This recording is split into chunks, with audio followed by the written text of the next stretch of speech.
Hello, good morning, नमस्कार। स्वागत है आप सभी का एग्जामशाला के यूट्यूब चैनल पर। मेरा नाम हिमांशु और आज है 12 जनवरी। तो चलिए स्टार्ट करते हैं आज के करंट अफेयर एमसीक्यू। आज काफ़ी इंपॉर्टेंट दिन है। आज है नेशनल यूथ डे, ठीक है, जिस दिन हम लोग स्वामी विवेकानंद जी की बर्थ एनिवर्सरी मनाते हैं। तो काफ़ी अच्छा दिन है। सभी लोग, जितने भी लोग यंग हैं, थोड़ा सा मोटिवेट रहें और अच्छे से यहाँ पर अपने लक्ष्य को अचीव करें। चलिए हम लोग यहाँ पर बात करते हैं पहले एमसीक्यू पर। पहले एमसीक्यू में आपसे पूछा है कि हाल ही में किस नेशन के प्रेसिडेंट यहाँ पर चीफ गेस्ट रहेंगे इंडिया के रिपब्लिक डे पर परेड 2021 में, ठीक है।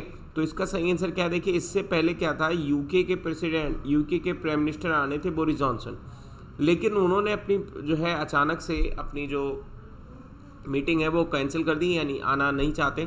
तो अब क्या है, सुरीनेम के जो प्रेसिडेंट हैं उनको यहाँ पर चीफ गेस्ट बुलाया गया है ना, रिपब्लिक डे पर। तो यहाँ पर आप देखोगे इंडियन ओरिजिन के प्रेसिडेंट हैं चंद्रिका प्रसाद संतोखी, ये यहाँ पर सुरीनेम के प्रेसिडेंट हैं और ये इंडिया के रिपब्लिक डे परेड पर यहाँ पर क्या होंगे, चीफ गेस्ट होंगे, ठीक है। तो ये बोरिस जॉनसन के क्लेंस विजिट कैंसिल करने के बाद यहाँ पर हुआ। सुरीनेम की जो लोकेशन देख लें तो साउथ अमेरिका में एक कंट्री है। यहाँ पर आप देखोगे ये है सुरीनेम। सुरीनेम के यहाँ पर आप कैपिटल देखोगे परामार्बियो है, ये आपका यहाँ पर फ्रेंच गुयाना है, ये आपका यहाँ पर देखोगे गुयाना। तो और उसके साथ में ये वेनेजुएला है, कोलंबिया है, क्यूटो है, ये आपका एक कंट्री है जिसको हम लोग पेरू बोलते हैं। देन इसके बाद यहाँ पर बोलिविया है, ये आपका कंट्री है जिसको हम लोग चिली बोलते हैं। अर्जेंटीना है, अर्जेंटीना के बाद ये कंट्री आप देखोगे तो ये पराग्वे है, ये एक तरीके से उरुग्वे कंट्री है। और ये सबसे बड़ा कंट्री कौन सा है? ब्राज़ील, ठीक है। सबकी कैपिटल आप यहाँ पर लिखिएगा, ठीक है, तो आपको ईजिली याद हो जाएगा। चलिए हम लोग आगे बात करते हैं नेक्स्ट क्वेश्चन पर। नेक्स्ट क्वेश्चन में आपसे पूछा है कि इंडिया की एक्सपेक्टेड जीडीपी जो कॉन्ट्रैक्ट होनी है 2021 में, कितनी कॉन्ट्रैक्ट हो जाएगी, आपको यहाँ पर बताना है। तो इसका सही आंसर क्या है? इसका सही आंसर है 7.7% यहाँ पर कॉन्ट्रैक्ट होगी, मतलब यहाँ पर जीडीपी डाउन होगी 7.7%, ठीक है, करेंट फिस्कल ईयर में। तो यहाँ पर आप देखोगे जो पिछली बार जो ग्रोथ रेट थी तो 4.2% थी, है ना, लेकिन इस बार यानी जो ग्रोथ रेट है वो काफ़ी ज़्यादा यहाँ पर नीचे है due to the pandemic, reason बताया जा रहा है इसका। तो 7.7% यहाँ पर डाउन हुई है, ठीक है। अब यहाँ पर हम अगर बात करें जीडीपी क्या है, तो ग्रॉस डोमेस्टिक प्रोडक्ट इसको हम लोग बोलते हैं। ग्रॉस डोमेस्टिक प्रोडक्ट में क्या होता है, यानी जो हमारा एक फाइनेंशियल ईयर होता है, तो उस फाइनेंशियल ईयर में हमने जितनी भी गुड्स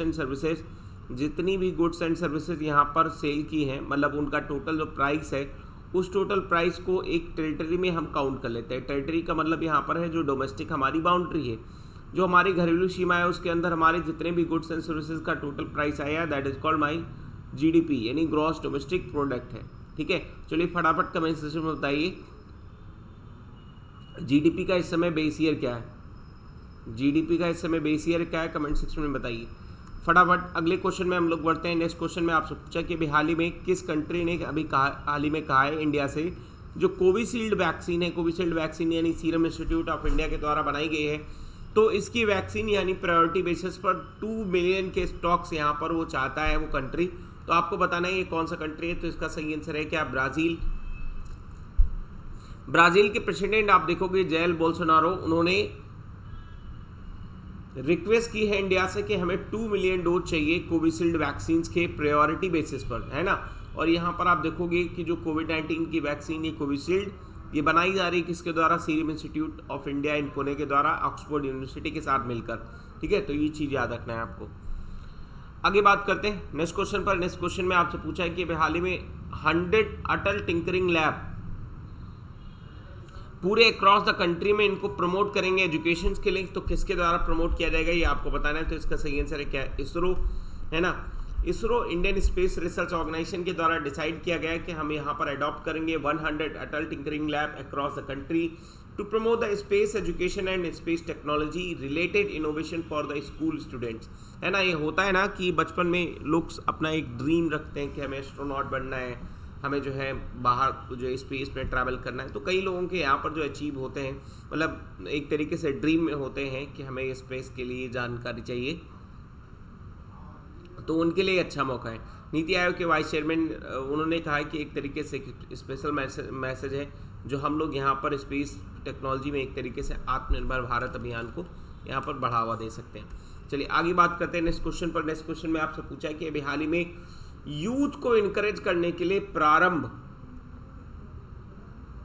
एक प्रोग्राम होगा, है ना, तो वो इसका इनॉग्रेशन कौन कर रहा है, इसको इनकरेज कौन कर रहा है, फटाफट बताइए।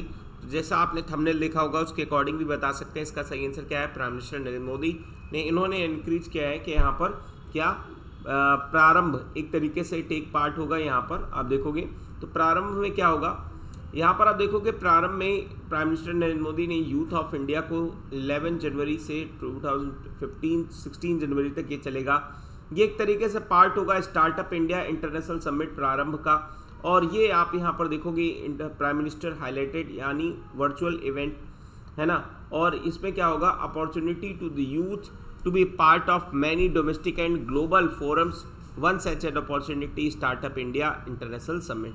तो स्टार्टअप इंडिया समिट के 5 साल यहाँ पर कंप्लीट होने के बाद, है ना, हम लोग यूथ को एक तरीके से बेहतर अपॉर्चुनिटी प्रोवाइड कर रहे हैं। इसके लिए यहाँ पर इनकरेज करेंगे प्राइम मिनिस्टर नरेंद्र मोदी, ठीक है। तो आप यहाँ पर देखोगे उसके द्वारा ये प्रोग्राम चलाया जा रहा है। आगे बात करते हैं जो हमारा नेशनल यूथ डे है उसका थीम क्या है। तो याद रखना है इस बार का थीम यानी 12 जनवरी को नेशनल यूथ डे मनाया जाता है। मैंने आपको बताया इस बार का थीम है युवा उत्साह नए भारत का, ठीक है। याद रखना है उत्साह नए भारत का ये थीम है। अभी हाल ही में सिंगल विंडो क्लियरेंस सिस्टम यहाँ पर लॉन्च हुआ है। तो सिंगल विंडो क्लियरेंस सिस्टम ये कोल माइंस के लिए लॉन्च हुआ है। किसने लॉन्च किया ये आपको बताना है। तो इसका सही आंसर क्या है, अमित शाह। अमित शाह जो हमारे यानी होम मिनिस्टर हैं उन्होंने single window clearance system launch किया है। सिंगल विंडो क्लियरेंस सिस्टम एक तरीके से ऑनलाइन प्लेटफॉर्म प्रोवाइड करेगा, है ना, जो भी यहाँ पर क्या कर सकते हैं कोल माइंस के लिए। और साथ साथ में इनका एम होगा हम कोल बिडर्स एंड रिक्वायर्ड जो भी क्लियरेंस होगा एक सिंगल पोर्टल से हो जाएगा। तो लगभग 9 मेजर अप्रूवल होंगे जो कोल माइंस के लिए चाहिए कंपनियों के लिए, वो सिर्फ सिंगल विंडो क्लियरेंस सिस्टम से यहाँ पर अप्रूव हो जाएंगे, ठीक है। ये चीज़ याद रखना है आपको। नेक्स्ट आगे बात करते हैं यूनियन मिनिस्टर अभी हाल ही में किस मिनिस्टर ने लॉन्च किया है खादी पैतृक पेंट, ठीक है। तो अभी हाल ही में ये लॉन्च किया है पैतृक पेंट, किसके द्वारा लॉन्च किया गया है। तो इसका सही आंसर है नितिन गडकरी। हमारे रोड एंड ट्रांसपोर्ट मिनिस्टर हैं, उन्होंने प्राकृतिक पेंट एक लॉन्च किया है प्राकृतिक पेंट। और यहाँ पर आप देखोगे नॉन टॉक्सिक ये एक तरीके से इको फ्रेंडली पेंट है और ये anti bacterial anti fungal property से युक्त है। इसे बनाया गया है कॉस्ट इफेक्टिव को ध्यान में रखते हुए और साथ साथ में काऊ डंग का यूज करते हुए इसे बनाया गया। तो काफ़ी ये सुटेबल होगा और ये प्लास्टिक और डिस्टेम्बर फॉर्म में दोनों फॉर्म में ही उपलब्ध है, ठीक है। तो ये चीज़ याद रखना है। बनाया किसके द्वारा है, तो KVIC यानी खादी विलेज इंडस्ट्रीज कमीशन के द्वारा यहाँ पर ये बनाया गया है। तो आज के डिस्कशन में इतना ही। Thank you for watching. Video पसंद आया तो लाइक करिए, चैनल को सब्सक्राइब करिए, अपने दोस्तों के साथ शेयर करें और एग्जाम साला के साथ जुड़ जाएं, ठीक है। Thank you for watching.